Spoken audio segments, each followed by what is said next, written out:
So, you ready? Yeah, go.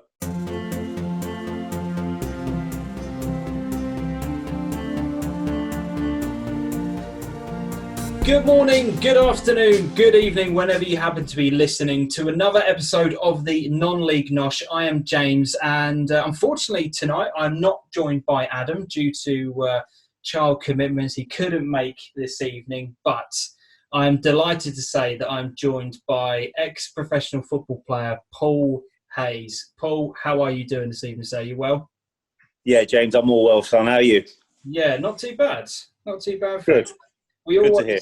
We always kind of kick these things off as things are at the moment with difficult times. How are you finding everything at the moment? How are you coping in being in lockdown at present?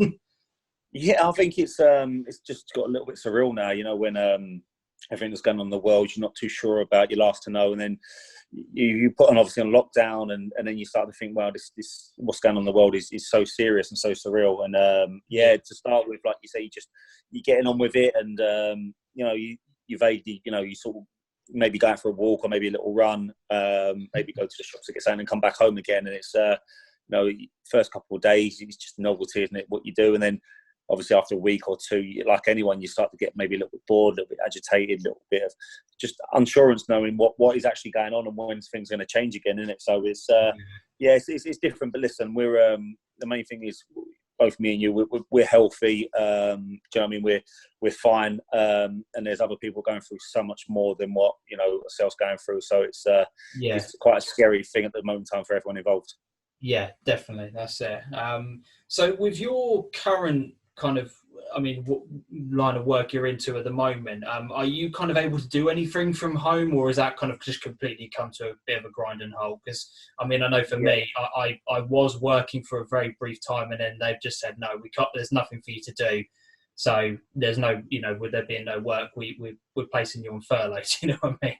Yeah, no, absolutely zero for me. So just before this kicked off, I was just playing a little bit of, non-league with my friend over at a certain club. I just set up my one-on-one coaching sessions for kids, football-wise, and that was going really well. And now because everything's stopped, things are closed down, things are stopped.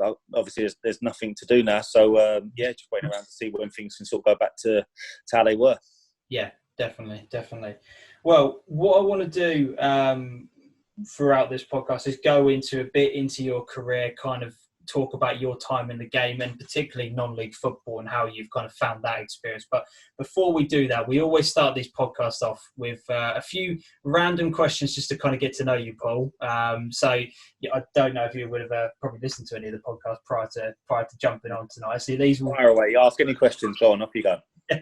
So we've got pub, bar, or club. Pub, bar, or club? Obviously, depends on the occasion. If the weather's like this, definitely the pub. Yeah, that's hard to disagree about. We've only ever had one person who's not said pub so far. So I probably would have said bar if it's like a November time sort of thing. I like going up to Christmas. It's quite nice to have a bar, isn't it? Like November, December time. But no, definitely pub with time. Yeah, Jamie Curran, who was on the other day, he said bar, but everybody else so far has said pub. So did he? Did he? Okay. Bar might be a bit too high for him though. No, I'm happy messing. Chinese or Indian? James, good guy. What's that? Chinese or Indian? Chinese. Good man. Tea or coffee? Coffee. Need that. I've got 3 boys, so I need coffee. Yeah. I'll tell you what, I'm on my 4th already, so I know how you feel. So I had that by lunchtime. Not that I'm addicted. No, not at all. Not at all. Your favourite biscuit to dunk? Oh, Jesus. Right, okay, let's go. Chocolate hobnobs. Yeah, do you know what? That's such a popular answer. This causes a lot of debate, lot of debate amongst our obviously, if you want to go a bit posh, you go to the M&S sort of chocolate ones that a bit more stronger, a little bit more tasteful. But nah, I think hobnobs are your go-to, aren't they?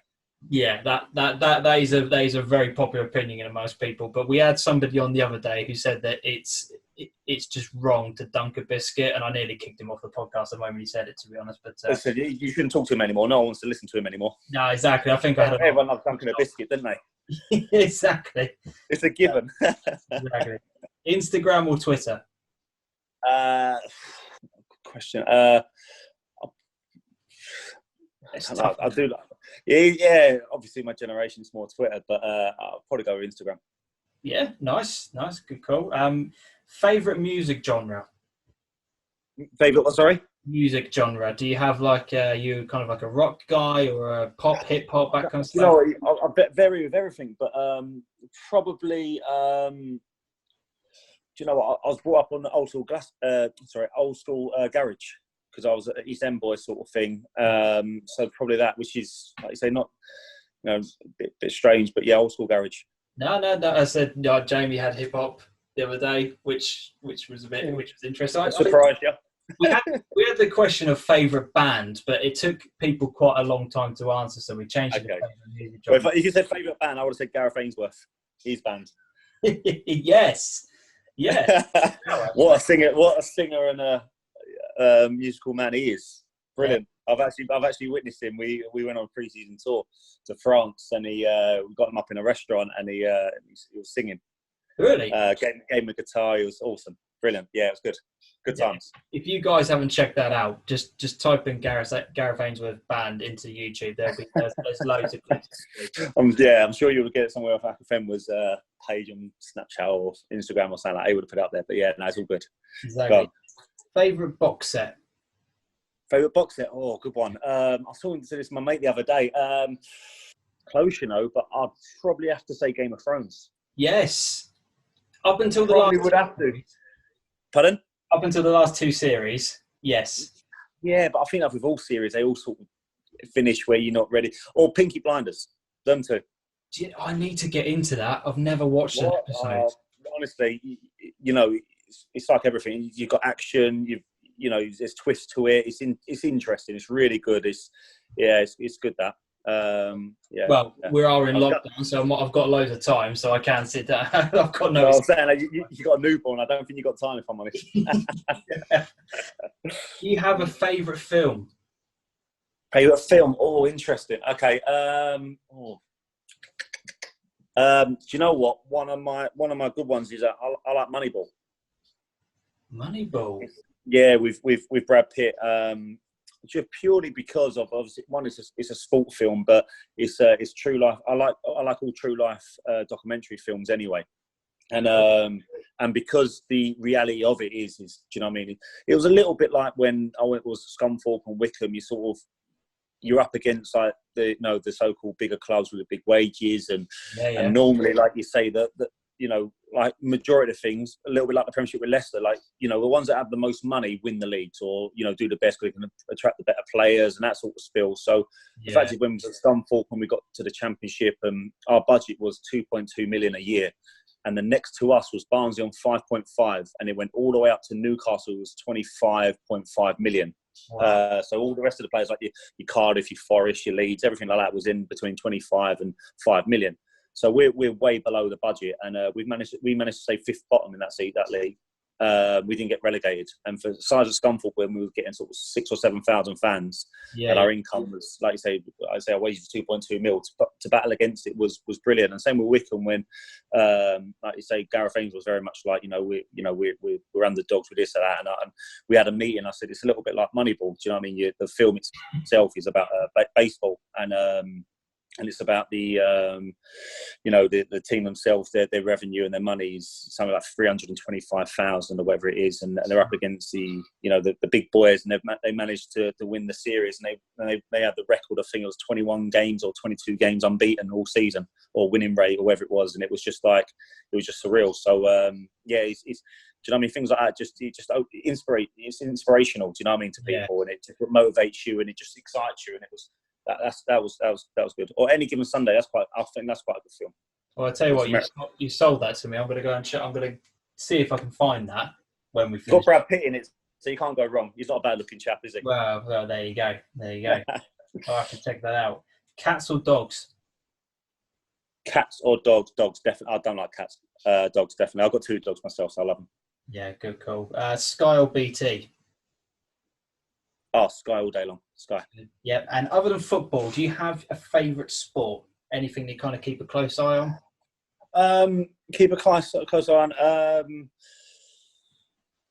Well, I love, well, playing wise, I love tennis and golf. So probably the other thing I'll probably look at is probably golf. Keep an eye on like the Ryder Cup and things like that. A little bit of tennis. But that's, I like all sports, but they're probably the main two that I go to. Good. I like them. Some of the other questions that we normally do ask, I will go into later on because there's more to do around your career and kind of who you've seen, playing in the game, etc. So but I like some of those. The Moneyball one, as I said, I'm going to check that out. And Gareth Ainsworth's band, guys, check it out. Go on YouTube, search it up, and see what you can find.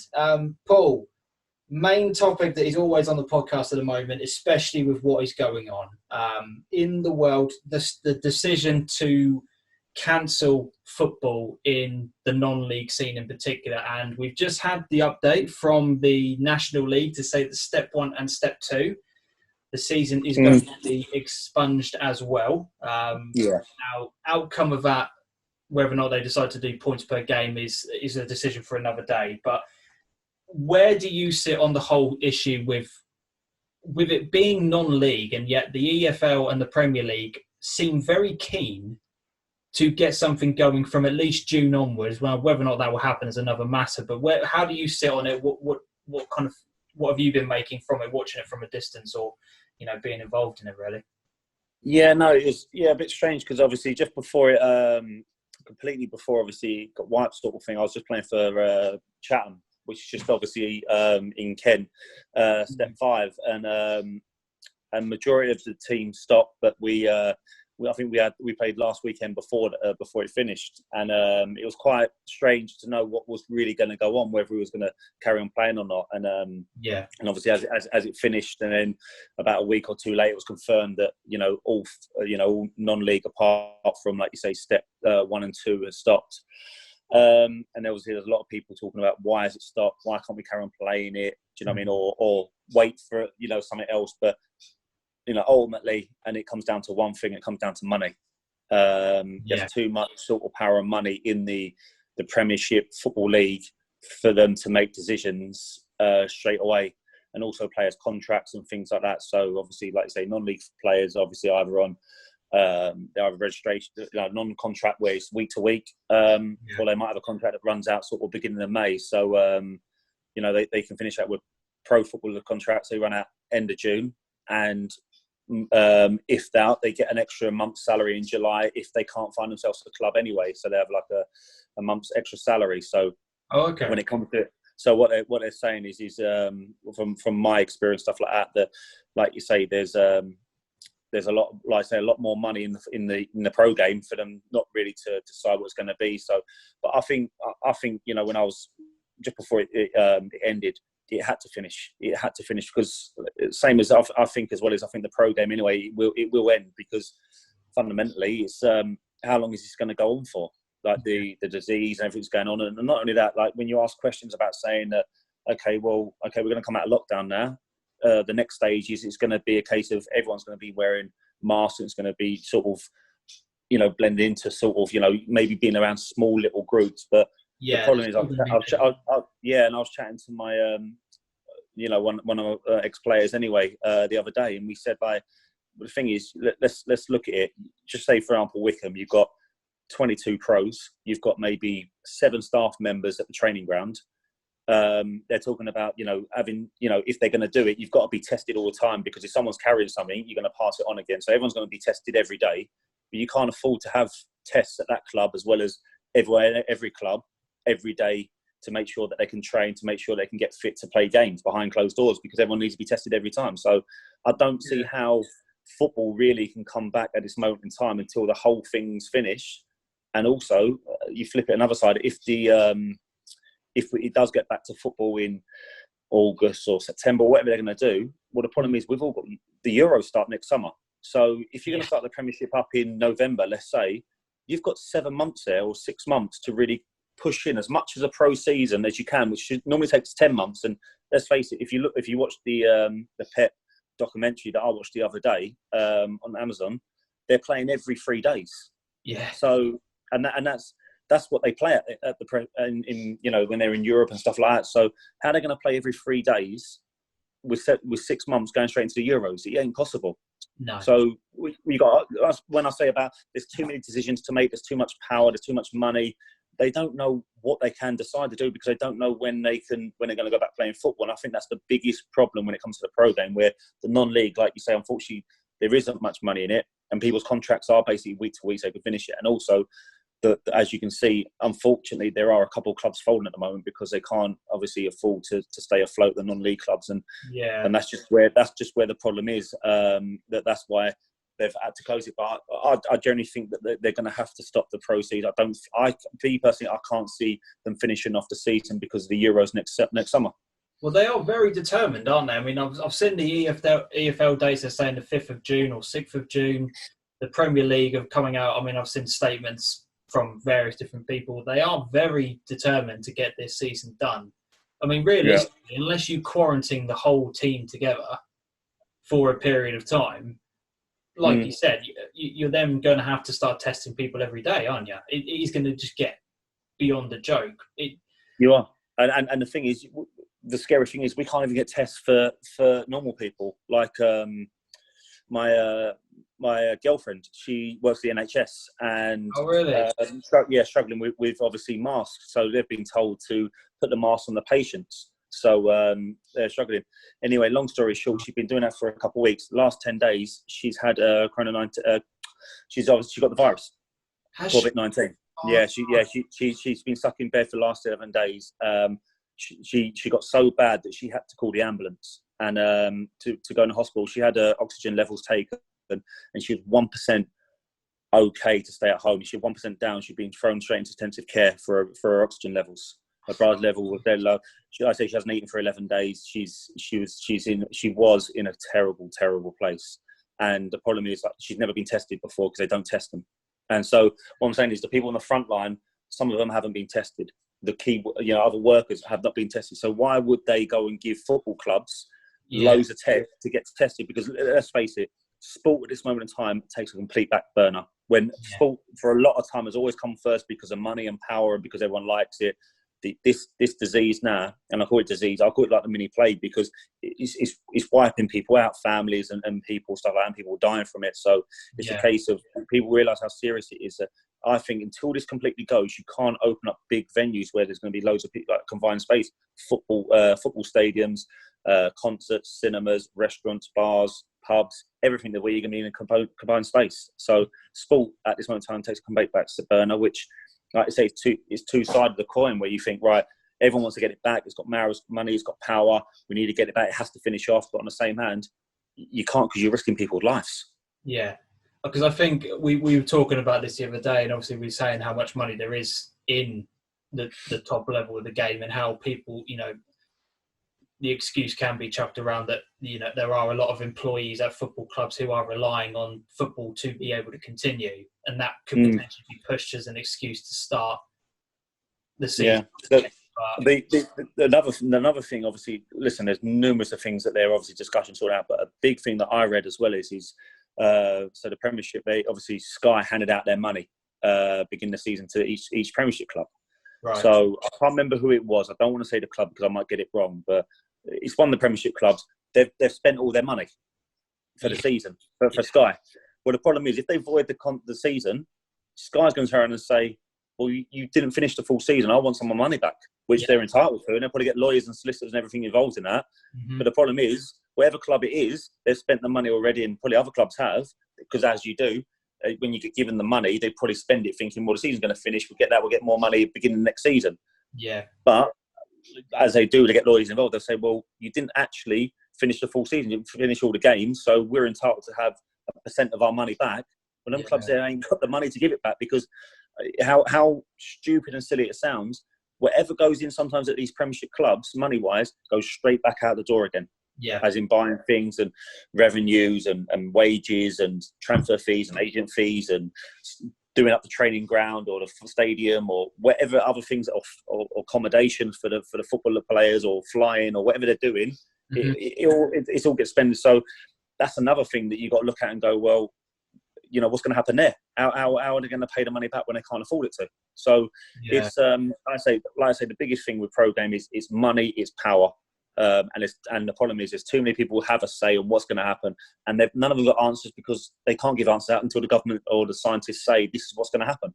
Yeah, this is it. So you think from a non-league perspective a right decision has been made? Do you think they should have maybe just hold off a little bit, or do you think there's no way that this can be sorted in time to wait any longer? No, I don't know. Like I say, again, we've just been in the limbo, we've been waiting. I just don't know. I don't know what the right answer would have been for non-league, because, there's lots of people saying that, if, for example, a player's paid a lot of fines through the season. I know he's paid £100 fines, for whatever it's done, to the league, because he's got booked and he's been sent off, or a week's fine, or whatever he's been doing, sort of thing. If the season been void like it is, it don't exist. Well, the player could turn around and say, well, I want my £100 back, because if it's not that, but then the club will turn around and say, well, we'll be paying you wages. Do you know what I mean? There's two complications about, you can go so deep about that sort of thing, but I just think, like you say, because this has never happened before in our lifetime, or for such a long time, with this illness and everything's going on.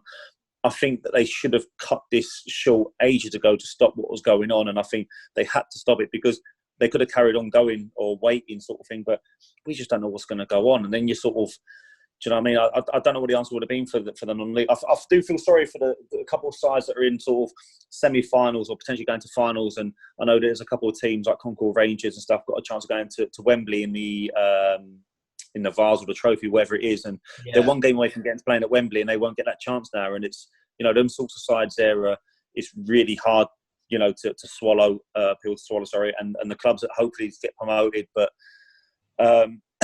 I really don't know what listen, health and safety comes first. And I just think they've cut it short first purely because, non-league is the least sort of thing to worry about and they've got more time about the Premiership and the Football League, because there's more people on the board and there's more people in the government that have to decide what's going to go on first. Yeah, well, you've, as you quite rightly said a few moments ago, you've kind of seen firsthand the impact that everything is happening, haven't you? So you know that. I suppose that kind of makes you just, puts everything into perspective, really, doesn't it? When something happens, it's just like, well, this is not important. It's just doesn't matter. Really. Yeah, and it's the same a little bit like non-league. So if they didn't cut it short and they'd just be in limbo sort of thing, say, look, we're going to finish off the season, they would add this break until up to, I don't know, let's just say August. Then you finish off the season, which get you to the end of September.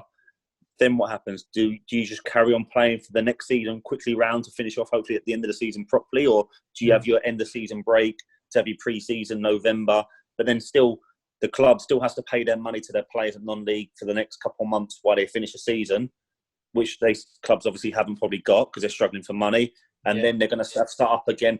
I don't know what the right answer is for non-league clubs for money to help them back out again, whether they finish off the season, which it might be a case that they can't afford to do because they haven't got no money to do it because they've got a break at this moment in time and they've got no revenue. And even if we did go back, it's going to start. It'll be behind closed doors. So the clubs can't afford to finish off the season really behind closed doors and pay the players. No, they need that income from fans. Of course they do. Of course they 100%. And the players are probably asking themselves, well, am I going to play for free? Because if I get injured, there's no security there, so I ain't going to play. Correct. Especially if the sides are mid-table or relegated or stuff like that. They're probably not going to do that because who really wants to go and break their leg or go and rupture a tendon or anything like that? It's going to put them out of work or whatever it's going to be because they're going to have to go back to work obviously after that. So I couldn't even see many players probably playing after that anyway because they've got more important things anyway, which is in a selfish way. But like you say, semi-pro, like non-league players, playing football is their second job. Their first job is obviously other things. So again, I don't know what the answer is. I'm just thinking outside the box here. What do you know what I mean? There's too many things you can look at where they've just gone, do you know what, we're taking it out of people's hands, we're deciding that's what it is. And I listened to Gary Neville and he's the same thing. He said, like, someone needs to decide what's going on with football, whether we're going to quit and finish the season and sort it out, or we're going to say, right, the season's going to, it is going to end regardless. But no one's making decisions at the moment. That's the hardest thing about these players. Like, I speak to like a few of the Wickham boys still, and they're saying that we're doing individual work, stuff like that, but ultimately we really don't know what's going on. Normally when you finish a season, you're like, right, we come back on the 1st of July, ready to get it sorted. But none of them know when they're going to come back. So they're training for something that they don't even know if the season's going to end, if it's going to go back, if they're going to go back, then it's going to end. It's hard, really, for motivation in their head to think, I don't know what's really going to go on. Yeah, this is it. And someone needs to decide. Someone needs to make a decision really soon, rather than each individual league making a decision. Because we even had that within non-league structure for a time. It was like, well, these steps are going to be sorted, but everyone else can kind of make their own decisions. It did get a bit hazy, didn't it? So it did, and it's a shame because obviously National League and National South and North had to plug another extra 4 weeks or whatever it was, 5 weeks, not knowing if they're going to play or not, and then they've decided it's like, well, them players there, which obviously I know a few players, they've been going for runs, they've been looking after themselves, thinking the season's going to finish, that's what they're going to do. And then it's just been told it's non void. So you're thinking, you just mess with their minds and their brains and everything like that when someone should have decided, because, do you know what I mean? It's just hard. But it's been, I know it's not much, but it's been nice that the Premier League has handed £2 million down to them 3 leagues to help them out a little bit more financially. Because obviously it's helped out a little bit to each club, I think. Yeah, definitely. Well, as we always say on the podcast, guys, let us know your thoughts. How would you see a fitting way to finish the season? Have the National League now made the right decision? Let us know down in the comment section. We'd love to hear what you guys have got to say on it.